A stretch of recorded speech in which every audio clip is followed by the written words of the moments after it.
The Galactic Naval Academy's pristine corridors hummed with the gentle vibration of artificial gravity generators, their polished surfaces reflecting the soft blue glow of bioluminescent lighting strips.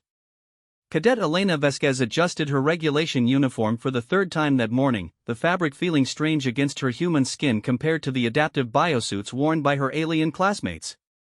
At 19 standard years old, she stood as the first human to ever walk these halls, a living testament to her species' recent acceptance into the Galactic Confederation. Her boots clicked against the crystalline floor as she made her way to advanced tactical studies, the sound echoing differently than the soft padding of her classmates' various appendages. The academy had been designed for beings from low-gravity worlds, and everything felt delicate to Elena's Deathworld-adapted senses. She had learned to move carefully, to speak softly, and to keep her natural reactions in check. The other species found humans intense. The classroom door dilated with a soft whisper, and Elena stepped inside to find her usual seat in the back corner. Professor Zenthari, a graceful Etherian with gossamer wings and 6 delicate arms, was already beginning the lesson on multi-species fleet coordination. Elena pulled out her tablet, trying to ignore the way several alien heads turned to watch her movement with a mixture of curiosity and unease. Today we will examine the Battle of Proxima Reach, Professor Zenthari announced, her melodic voice carrying easily through the chamber. A textbook example of proper formation flying and gentle persuasion tactics that resulted in minimal casualties. Elena bit back her natural response. She had studied this battle extensively during her pre-academy preparation.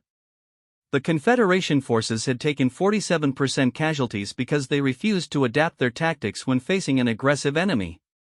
But humans had learned long ago to keep such observations to themselves. The holographic display showed elegant ships moving in perfect formation, their weapons firing in coordinated patterns designed more for show than effectiveness. Elena watched in fascination as the tactical scenario played out exactly as it had in reality, with Confederation forces maintaining their rigid formations even as enemy ships tore through their lines. "Beautiful, isn't it?" whispered Cadet Threlak, a Zephyrian sitting nearby. His crystal-like features sparkled with appreciation. Such graceful maneuvering. Such civilized warfare. Elena nodded politely, though every instinct screamed at the tactical errors displayed before them. Her fingers twitched unconsciously, muscle memory from countless hours of combat simulations on Earth. Human naval doctrine emphasized adaptability, aggression when necessary, and, above all, winning at any cost. But that kind of thinking was considered barbaric here. The lesson continued for another hour, with Professor Zenthari highlighting the proper methods of engagement. Never pursue a fleeing enemy too aggressively. Always provide warning shots before targeting critical systems. Maintain formation integrity even when individual ships could gain tactical advantage by breaking away. Elena took careful notes, filing away the information while simultaneously running her own tactical analysis of how these same battles could have been won with minimal friendly casualties. As the class began to file out, Elena gathered her materials slowly, letting the crowd thin. She had learned that moving too quickly or too purposefully made the other students nervous. Something about human body language triggered prey responses in many of the Academy's species. "Miss Vasquez," Professor Zenthari called out as Elena reached the door. "A word, if you please." Elena turned back, noting how the professor's gossamer wings flickered with what she had learned to recognize as mild anxiety. "Yes, Professor?" "I've been reviewing your tactical assessments," Zenthari said, her 6 arms sorting through data tablets with practiced efficiency. "Your analysis papers are unusual. Quite detailed. Perhaps overly so." Elena felt heat rise in her cheeks but kept her voice level. "I try to be thorough, Professor." "Yes, well," Zenthari's wings shimmered again. "Perhaps you might consider moderating your approach. The other students find your tactical suggestions somewhat disturbing. All those contingencies for aggressive action, those backup plans for backup plans. It's rather intense for beings who prefer more harmonious solutions." The criticism stung, particularly because Elena knew her assessments were good. Better than good, actually. Human military doctrine had evolved through millennia of warfare against their own species, creating tactical frameworks that prioritized victory and survival above all else. But, here, suggesting that sometimes you needed to hit back harder than you were hit was considered almost sociopathic. I understand, Professor. I'll work on making my assessments more harmonious. Zenthari's expression softened slightly. I know this is difficult for you, child. Your species has a reputation for intensity that precedes you.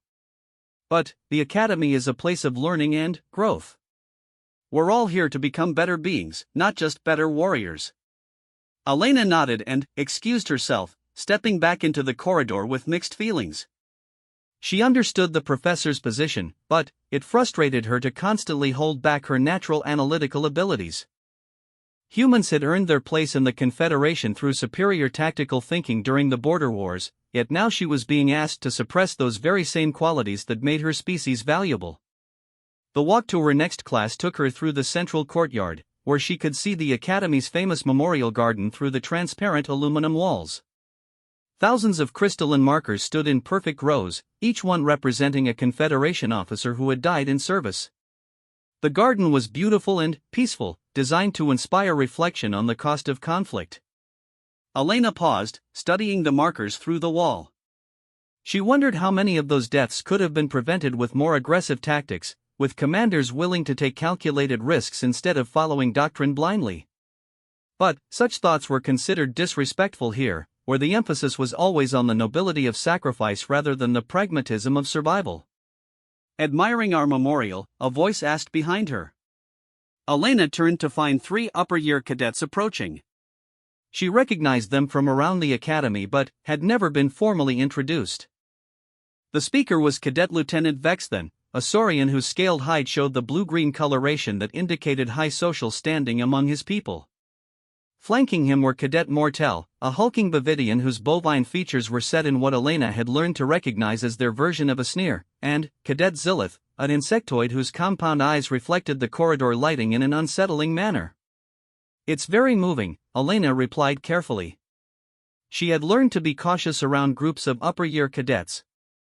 Her presence at the academy was still controversial among many students who felt humans didn't belong in civilized space. Moving, yes, Vexthan agreed, moving closer with the predatory grace that marked his species. So many brave souls who died because they refused to abandon their principles.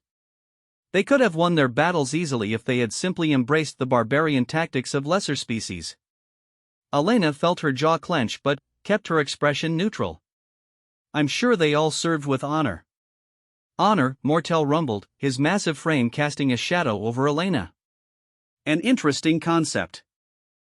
I wonder if humans truly understand what that word means. My species has been fighting honorably for longer than your confederation has existed, Elena replied, her voice steady despite the growing tension. Zilith's mandibles clicked in what she recognized as insectoid laughter. Fighting, yes. Your people are good at that. But, honor? Civilization? These are concepts that require evolution beyond mere survival instincts. Elena felt something cold settle in her stomach. This wasn't casual academy hazing, this was a deliberate confrontation designed to provoke her. She glanced around the corridor, noting that other students had begun to gather at a safe distance, drawn by the obvious tension but unwilling to get too close to whatever was about to happen. I think there might be some misunderstanding, Elena said, taking a small step backward toward the wall. Not retreat, just positioning. Old habits from a Deathworld upbringing. No misunderstanding at all, Vexthan replied, his scaled lips pulling back to reveal sharp teeth. We simply think it's time someone explained to you exactly where humans fit in the hierarchy of civilized species. Elena's training kicked in automatically. 3 opponents, confined space, significant size disadvantage against the Bavidian. Multiple escape routes but all would require moving past at least one attacker. Her hands relaxed at her sides, muscle memory from countless sparring sessions preparing her body for action even as her mind sought a peaceful resolution. I'm not looking for trouble, she said, her voice carrying just a hint of the steel that lay beneath her careful diplomatic facade.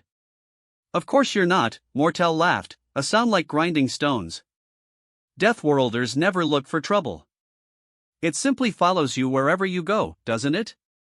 The gathered students had grown into a small crowd now, forming a loose circle around the confrontation. Elena could see various species represented, their body language ranging from nervous excitement to outright fear. Few had ever seen a human in a genuinely tense situation, and none knew quite what to expect. "Perhaps we should discuss this in a more private setting," Elena suggested, though she was already calculating angles and distances. "No need to make a spectacle." "But that's exactly what we want," Zilith clicked. "Everyone should see this. Everyone should understand what happens when a primitive species tries to play in the same league as their betters." Elena's breathing had shifted subtly, becoming deeper and more controlled.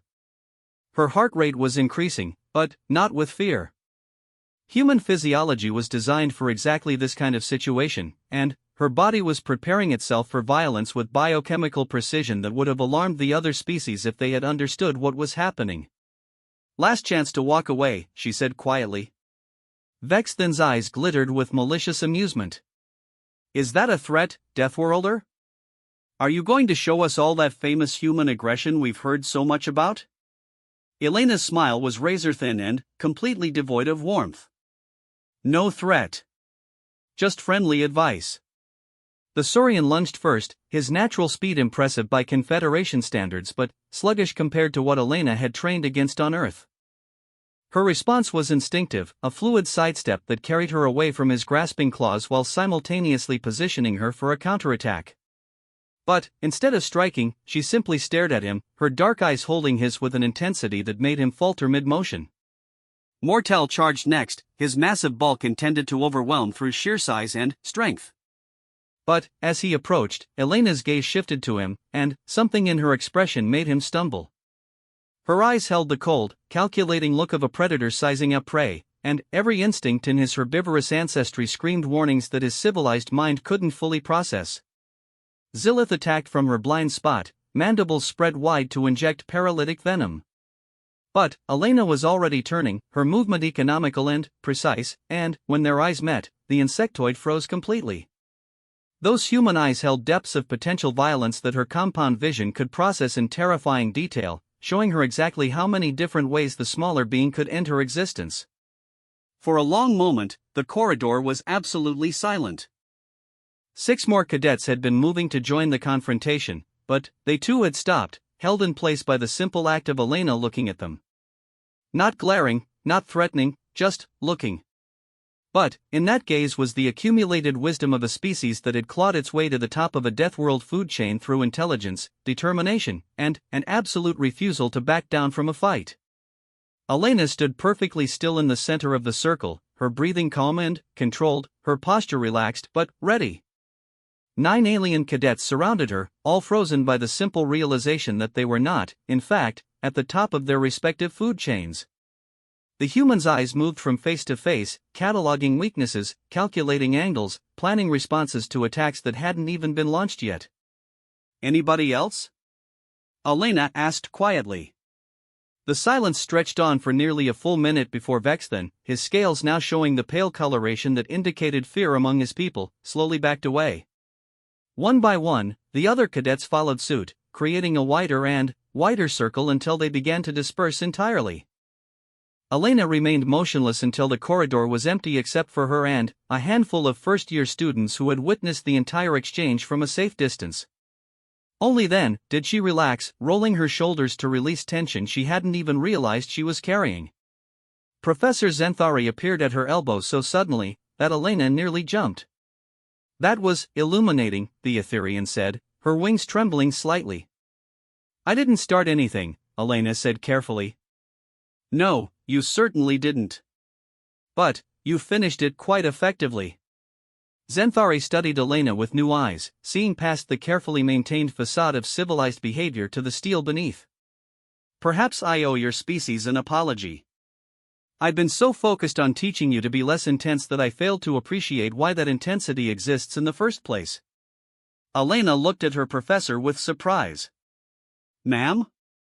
Your tactical assessments aren't overly aggressive, are they? They're simply comprehensive.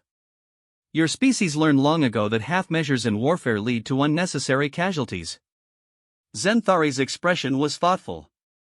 perhaps the Academy has something to learn from human doctrine after all. As they walked together toward the next class, Elena felt a shift in the atmosphere around them. Word of the corridor confrontation was spreading through the Academy's gossip networks with the speed of quantum communications.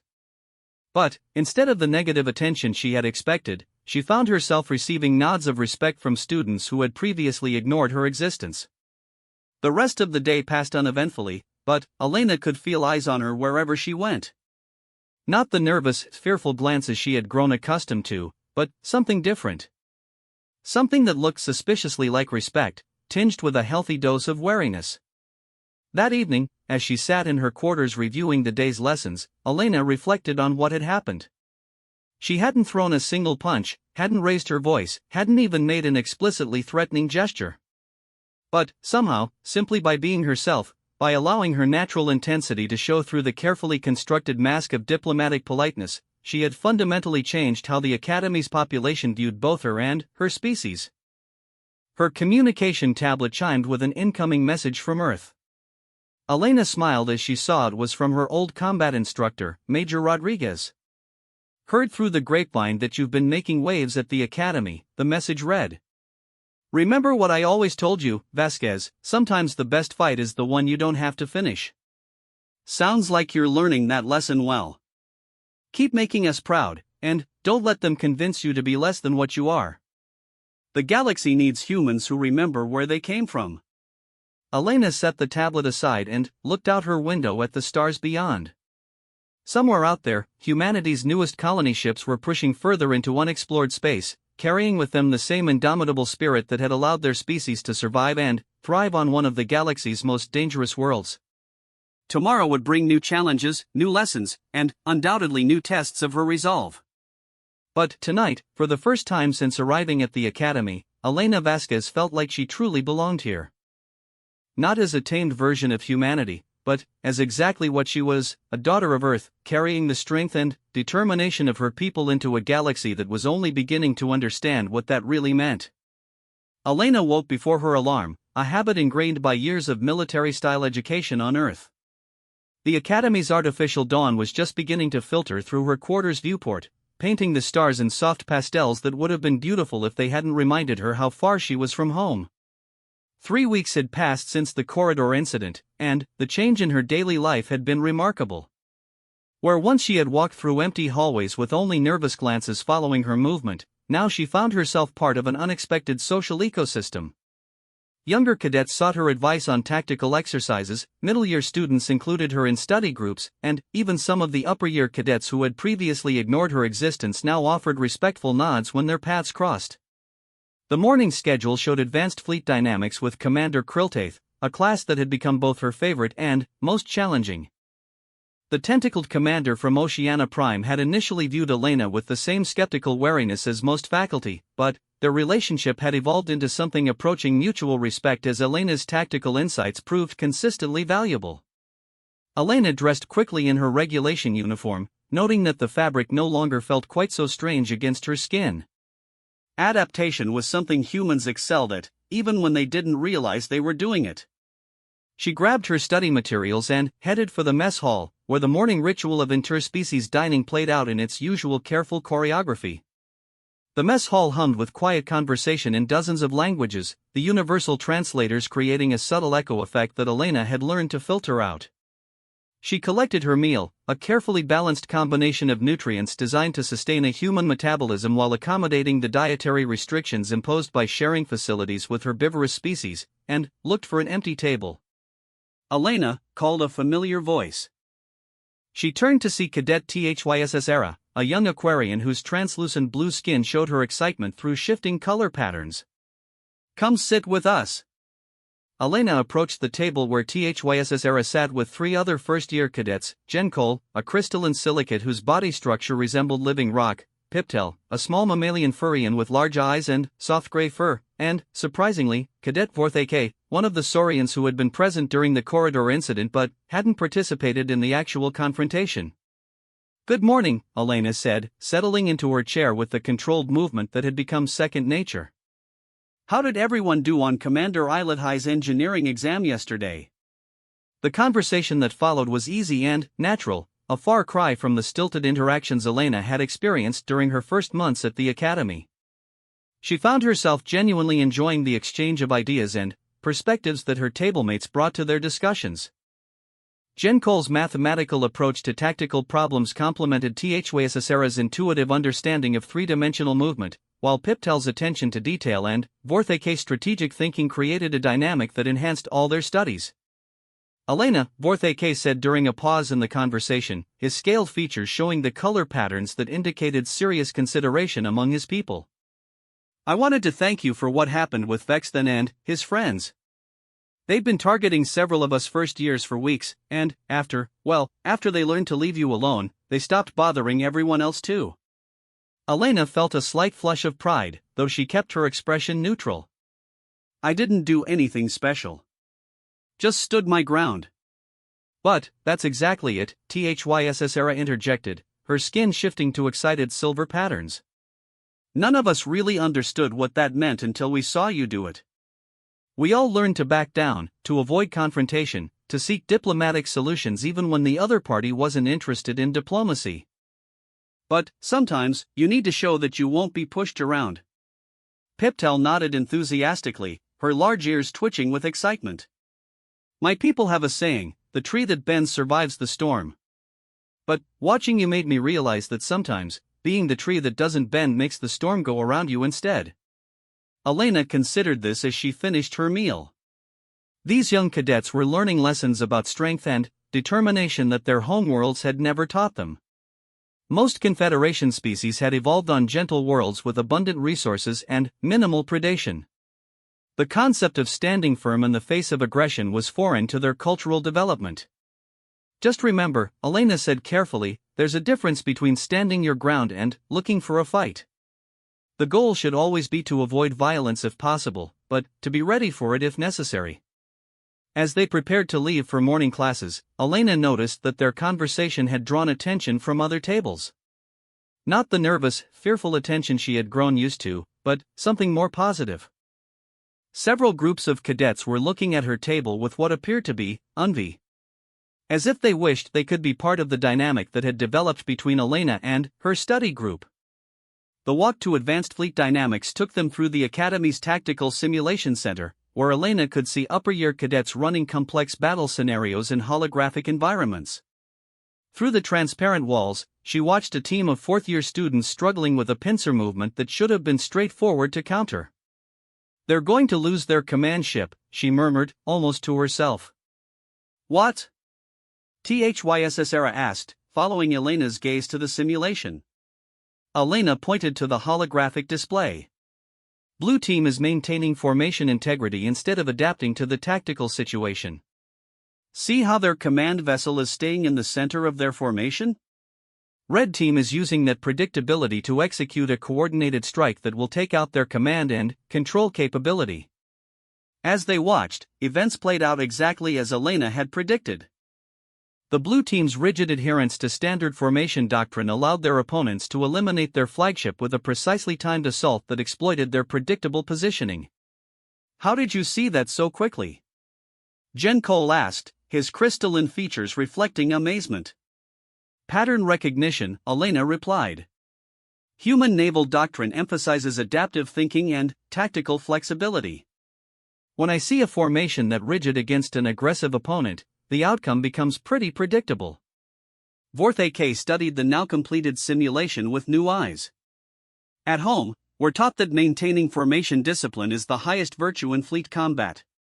The idea of breaking formation for tactical advantage is considered almost dishonorable. Elena nodded understandingly.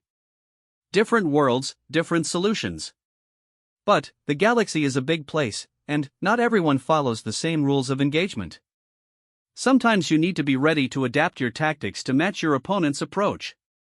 They arrived at Commander Kriltatha's classroom just as the session was beginning. The Oceanic Commander's massive form dominated the front of the room, her 8 muscular tentacles moving with fluid precision as she manipulated the holographic display system. Elena had learned that Kriltatha's species combined high intelligence with predatory instincts, making them one of the few Confederation races that naturally understood the balance between civilized behavior and warrior capability. Today we examine the siege of Altair Station, Krilltaith announced, her translated voice carrying undertones that suggested deep current movements. A fascinating case study in the importance of supply line management during extended operations. Elena settled into her usual seat, tablet ready for note-taking. The Altair Station siege was a subject she had studied extensively during her pre-academy preparation, and she was curious to see how Confederation tactical doctrine analyzed the engagement. The holographic display showed a massive orbital station surrounded by defensive platforms and patrol ships. Elena immediately noted several tactical considerations that seemed obvious to her human-trained eye: the station's position relative to the system's asteroid belt, the patrol patterns that left regular gaps in coverage, and the supply convoys that followed predictable routes between the station and the inner planets. The siege lasted 18 standard months, Krilltaith continued, during which Confederation forces maintained a respectful distance while attempting to negotiate a peaceful resolution to the conflict.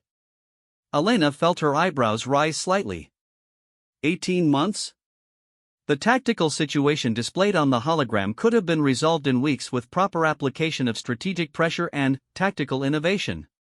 But she kept her thoughts to herself, taking careful notes and filing away her observations for later consideration. Cadet Vasquez, Krilltaith said suddenly, her attention focusing on Elena with the intensity of a spotlight.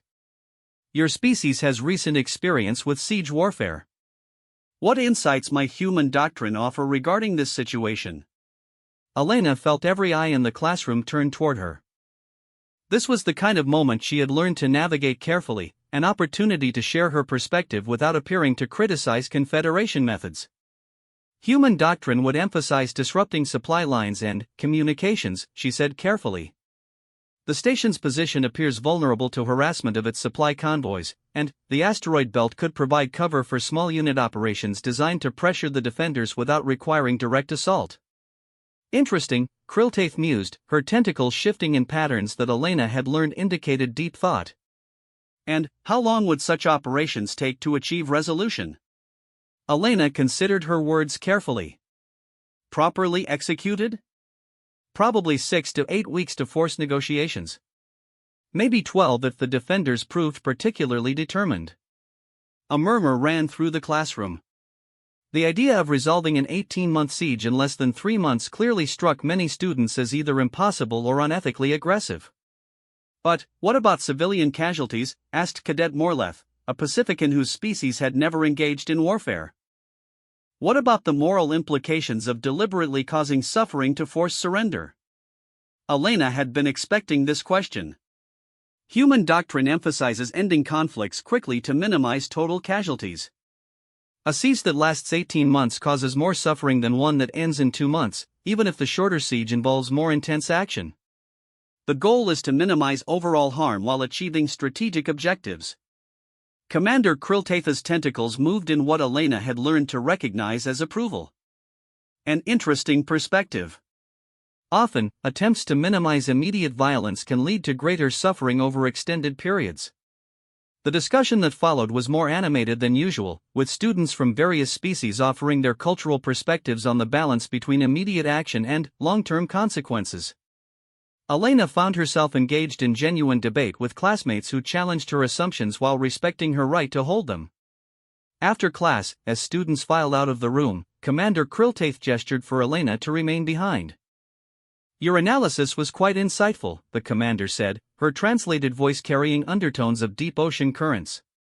I've been reviewing your previous tactical assessments, and I find myself wondering why you consistently hold back during class discussions.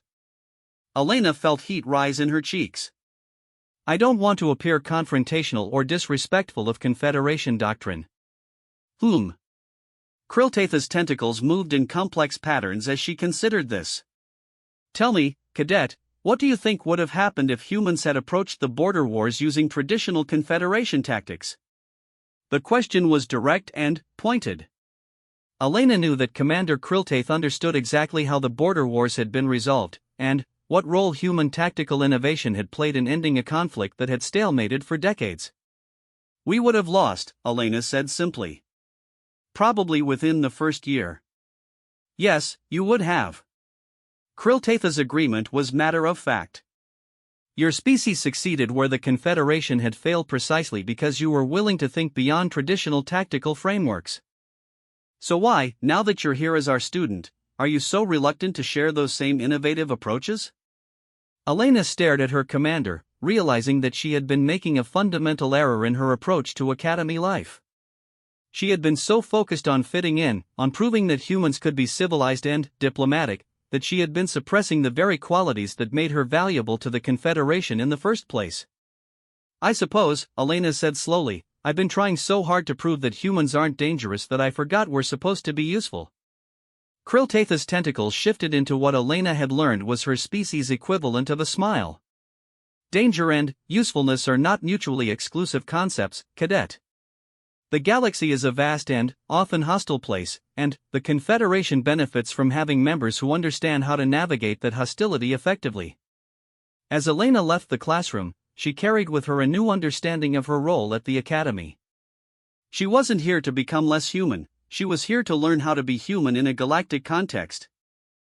The difference was subtle but profound, and it would shape everything about how she approached her remaining time at the Academy. The afternoon brought practical leadership exercises, a class that Elena had initially found frustrating due to its emphasis on consensus building and collaborative decision-making. Today's scenario involved coordinating a multi-species rescue operation on a planet with hostile environmental conditions, exactly the kind of situation where human tactical thinking could prove valuable. Elena found herself assigned as team leader for a mixed group that included THYSS Gen Cole, 2 upper-year Aetherian cadets, and, surprisingly, Cadet Vexthen. The Saurian had been avoiding her since their corridor encounter, but, apparently the instructors had decided it was time for them to work together professionally. All right, Elena said as they gathered around the tactical display, let's review the situation. We have 47 civilians stranded in a research station that's losing life support due to seismic activity. Environmental hazards include toxic atmospheric conditions, unstable geology, and severe electromagnetic interference that limits communication and transport systems. She looked around the group, noting the mix of species and their various capabilities. THYSS, your people have experience with hostile environmental operations. What's your assessment of the atmospheric challenges? The young Aquarian studied the data with careful attention.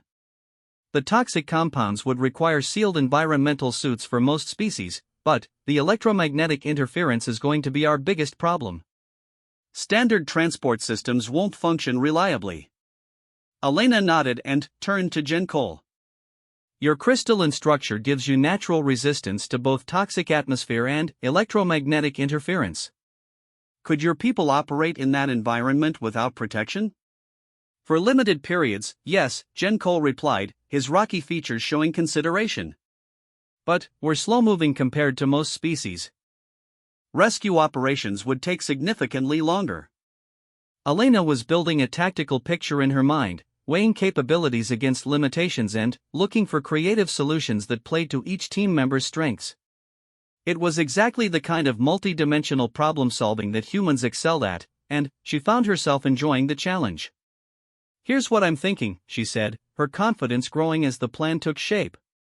We use Gen Cole's people as our primary ground teams since they can operate without environmental protection. THYSS's people handle coordination and communication from orbit, using their experience with challenging environments to adapt our protocols. The Aetherian team manages logistics and medical support. She turned to Vexthen, who had been silent throughout the discussion. Your people have the best combination of speed and environmental adaptability. I want you leading the final extraction phase when we need to get everyone out quickly. Vexthen's scales showed surprise at being given such a crucial role. You trust me with that responsibility? Elena met his gaze steadily. You're good at what you do. Personal conflicts don't change professional capabilities. The simulation that followed went better than anyone had expected. Elena's plan utilized each team member's strengths while compensating for their weaknesses, and her willingness to adapt tactics in real time as conditions changed allowed them to rescue all 47 civilians with minimal casualties. As they concluded the exercise, Elena noticed that the instructor, Colonel Remtar, had been watching their group with particular interest. The elderly Centauran approached as they were discussing their performance. "Cadet Vasquez," Colonel Remtar said, his forearms folded in a posture that indicated serious consideration. "That was an exceptional demonstration of multi-species leadership. You managed to coordinate a diverse team effectively while adapting to changing tactical requirements." Elena felt a flush of pride. "Thank you, sir. I had an excellent team to work with." "Indeed. But leadership is about more than just having good people. It's about knowing how to use their capabilities effectively." The colonel's ancient eyes studied Elena with shrewd intelligence. "I understand you've been holding back in your classes, trying not to appear too aggressive or confrontational." Elena nodded, wondering where this conversation was heading. "That's a mistake," Colonel Remtar said bluntly. "The galaxy needs leaders who can think beyond traditional frameworks and adapt to unexpected challenges. Your species brings perspectives that the Confederation desperately needs, and suppressing those perspectives serves no one." As the day ended and Elena made her way back to her quarters, she reflected on the conversations she had had with both Commander Kriltaith and Colonel Remtar. Both had essentially told her the same thing: stop trying to be less human and start learning to be effectively human in a galactic context. That evening, as she sat down to write her assessment of the day's rescue exercise, Elena found herself approaching the task differently than she had her previous assignments. Instead of carefully moderating her tactical analysis to avoid appearing too aggressive, she wrote a comprehensive breakdown that included multiple contingency plans, risk assessments, and alternative strategies that could have been employed if the primary plan had failed. When she submitted the report, Elena felt a sense of satisfaction that had been missing from her previous academic work. She was finally beginning to understand what it meant to be both human and galactic, to contribute her species' unique perspectives while respecting the diversity of thought that made the Confederation strong. Tomorrow would bring new challenges and new opportunities to test this understanding. But tonight, for the first time since arriving at the academy, Elena Vasquez felt like she was truly learning to be the officer her people needed her to become. 2 months had passed since Elena's revelation about balancing her humanity with galactic citizenship, and the transformation in both her academic performance and social standing had been remarkable. She stood now in the Academy's Central Command Center, watching the largest training exercise in Confederation history unfold across multiple star systems. As a first-year cadet, she shouldn't have been here, but her recent tactical assessments had caught the attention of Admiral Threnqua, the Academy's commandant. "Explain to me again why you think the exercise is failing," Admiral Threnqua said, her crystalline Zeridian features reflecting the holographic displays that showed hundreds of ships maneuvering in complex formations across a dozen different systems. Elena studied the tactical situation carefully before responding. The exercise involved coordinating fleet movements between 3 different species' naval doctrines, each with their own approaches to formation flying, communication protocols, and engagement procedures. It should have been a showcase of Confederation unity and tactical sophistication. Instead, it was turning into an expensive demonstration of why different tactical philosophies didn't integrate as seamlessly as the planners had hoped. The fundamental problem is that each fleet is trying to maintain their own tactical doctrine while expecting the others to adapt to their approach, Elena said carefully. The Etherian fleet wants to maintain elegant formations that maximize their ship's aesthetic appeal while fighting. The Bavidian fleet prioritizes defensive positioning that protects their larger vessels.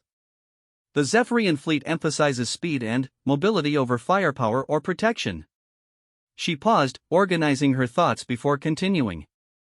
In theory, these different approaches should complement each other and create a balanced tactical framework.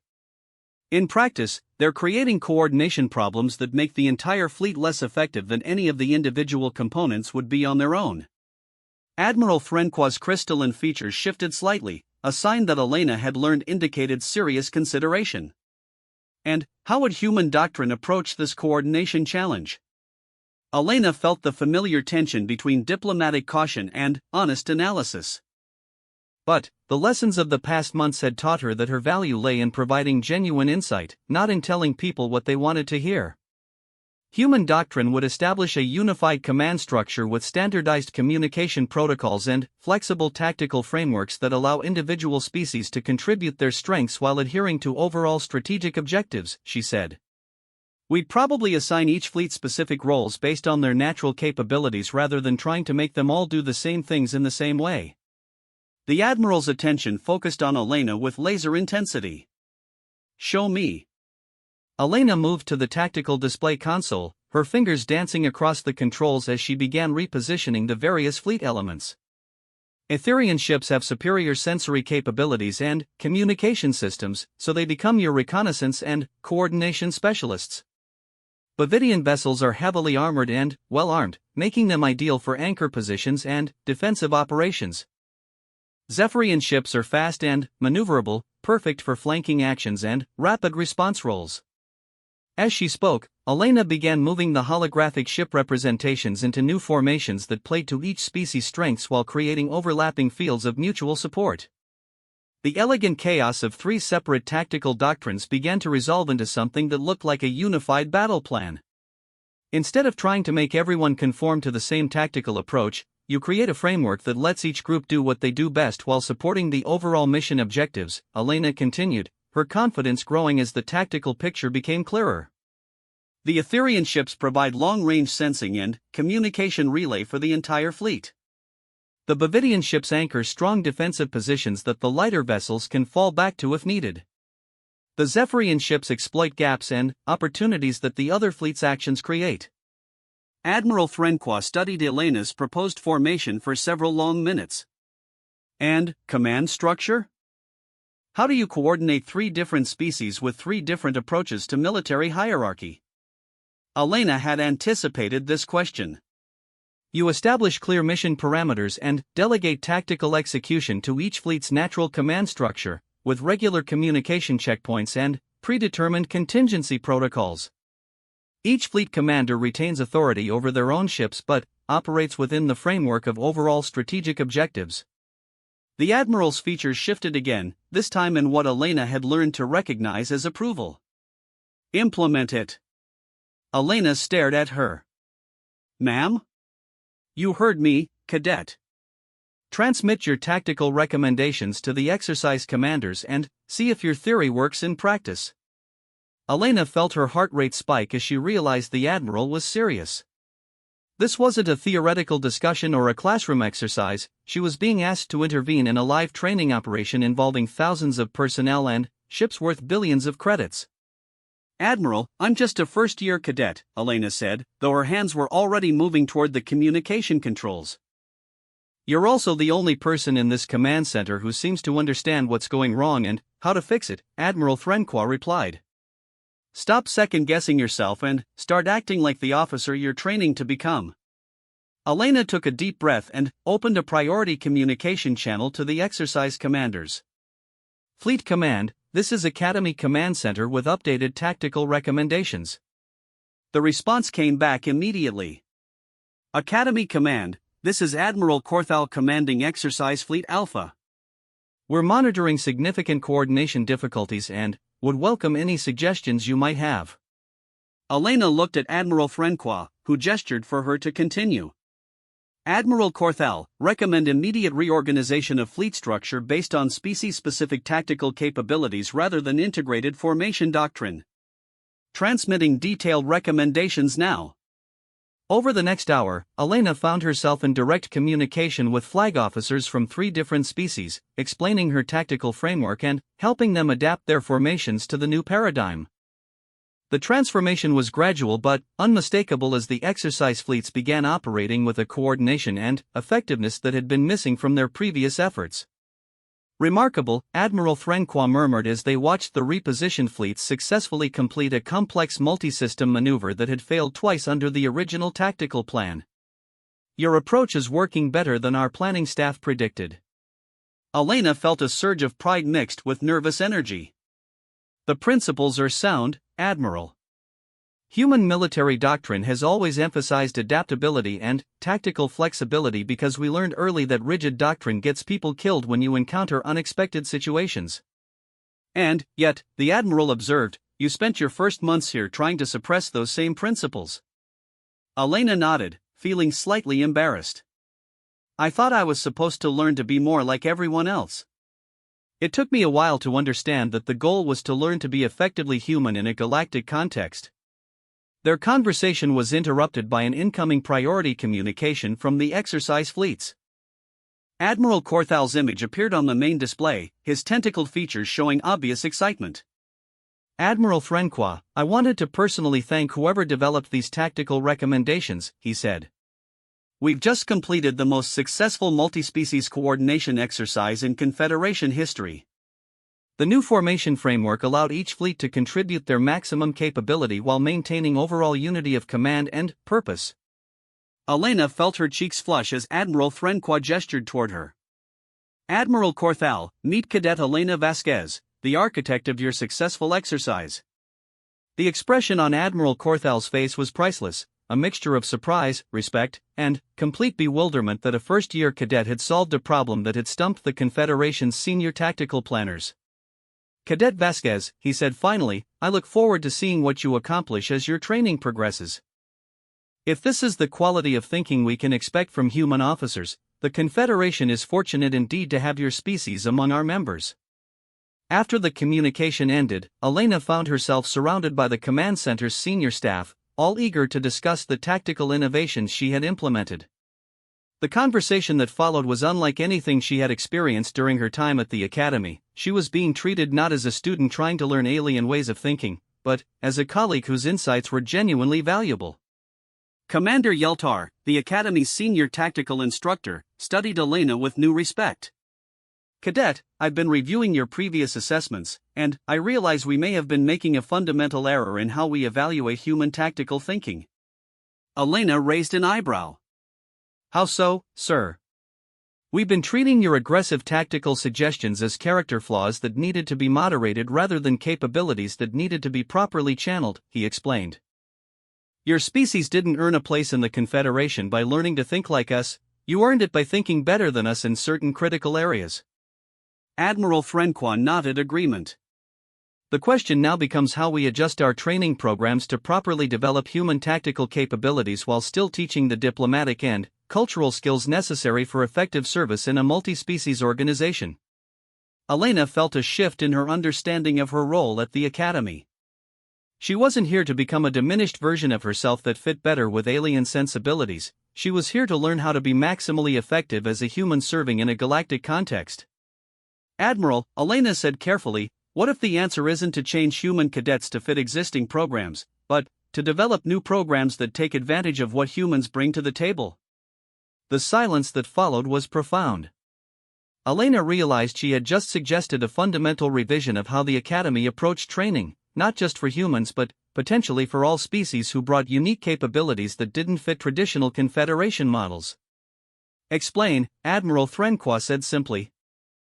Elena organized her thoughts before responding. Every species in the Confederation has evolved unique capabilities based on their homeworld conditions and cultural development. But the Academy's current approach seems to emphasize conformity to established standards rather than developing those unique capabilities to their maximum potential. She gestured toward the tactical displays that still showed the successful exercise formations. What worked today wasn't making human thinking more like Confederation thinking, it was finding ways to integrate human tactical principles with alien capabilities to create something better than either approach could achieve alone. Commander Yeltar leaned forward with obvious interest. You're suggesting we should be training specialists rather than generalists? Not exactly, Elena replied. I'm suggesting we should be training generalists who can effectively utilize their species' specialized capabilities within integrated frameworks. A human officer should be expert in human tactical thinking, but also capable of working effectively with Etherian sensory specialists, Bavidian defensive experts, and Zephyrian mobility specialists. Admiral Francois' crystalline features shifted through several different configurations as she processed this concept. It would require completely restructuring our curriculum and, probably our faculty as well. Yes, ma'am. But, it would also produce officers who are more effective at their jobs and, better able to take advantage of the Confederation's greatest strength, which is our diversity. Elena paused, then, took a deep breath and continued with an observation that had been building in her mind for months. With respect, Admiral, I think the Confederation has been approaching integration backwards. Instead of trying to make everyone the same, you should be trying to make everyone complementary. The discussion that followed lasted well into the evening, with senior faculty members joining the conversation as word spread through the Academy's communication networks. Elena found herself at the center of a debate about fundamental educational philosophy that could reshape how the Confederation trained its future leaders. As the meeting finally concluded and Elena prepared to return to her quarters, Admiral Threnqua pulled her aside for a private conversation. Cadet Vasquez, I want you to understand that what happened today represents a significant turning point, not just in your own development but potentially in how this academy approaches training for all species. Elena nodded, still processing the magnitude of what had occurred. I understand, Admiral. I just hope I can live up to the expectations. I don't think you need to worry about that, Admiral Threnqua said with what Elena had learned to recognize as a Zeridian smile. You've already exceeded most of them. The question now is how quickly you can help us redesign our programs to properly develop the next generation of officers. As Elena walked back to her quarters, she reflected on the journey that had brought her to this point. 6 months ago, she had arrived at the academy feeling isolated and uncertain, convinced that her value lay in learning to suppress her human instincts in favor of more civilized alien approaches to problem solving. Tonight, she was returning to her quarters as a key participant in redesigning how the galaxy's most prestigious military academy trained its officers. The corridor incident that had seemed like such a disaster at the time had actually been the beginning of her real education, not in how to be less human, but in how to be effectively human in service to a larger galactic community. Her communication tablet chimed with an incoming message from Earth. Elena smiled as she recognized the sender, Major Rodriguez, her old combat instructor who had stayed in touch throughout her academy experience. Just heard through official channels that a certain first-year cadet has been making waves at the highest levels of Confederation command, the message read. Word is that you've managed to revolutionize multi-species tactical doctrine and gotten the Academy's senior staff to completely rethink their training programs. I always knew you were special, Vasquez, but even I underestimated what you'd accomplish. Elena composed a response as she settled into her quarters for the evening. Still learning every day, Major. But I think I'm finally starting to understand what it means to serve effectively as a human in a galactic context. Thank you for teaching me that strength and diplomacy aren't mutually exclusive concepts. As she prepared for sleep, Elena looked out her window at the stars beyond. Somewhere out there, human colony ships continued their expansion into unexplored space, carrying with them the same adaptability and determination that had allowed their species to survive and thrive on Earth. And, here at the galaxy's most prestigious military academy, a new generation of officers was learning to integrate human tactical thinking with alien capabilities to create something stronger than any single species could achieve alone. Tomorrow would bring new challenges and new opportunities to prove that humanity's place in the Confederation was not just assured, but essential. But, tonight, Elena Vasquez slept peacefully, secure in the knowledge that she was exactly where she belonged, serving as a bridge between human potential and galactic possibility, helping to forge a future where diversity was not just tolerated but celebrated as the key to collective strength. The young woman who had once worried about fitting in had become a catalyst for change that would benefit not just her own species, but every member of the Galactic Confederation. And, in doing so, she had discovered that the greatest strength often lay not in becoming something different, but in learning to be authentically and effectively yourself in service to something larger than yourself.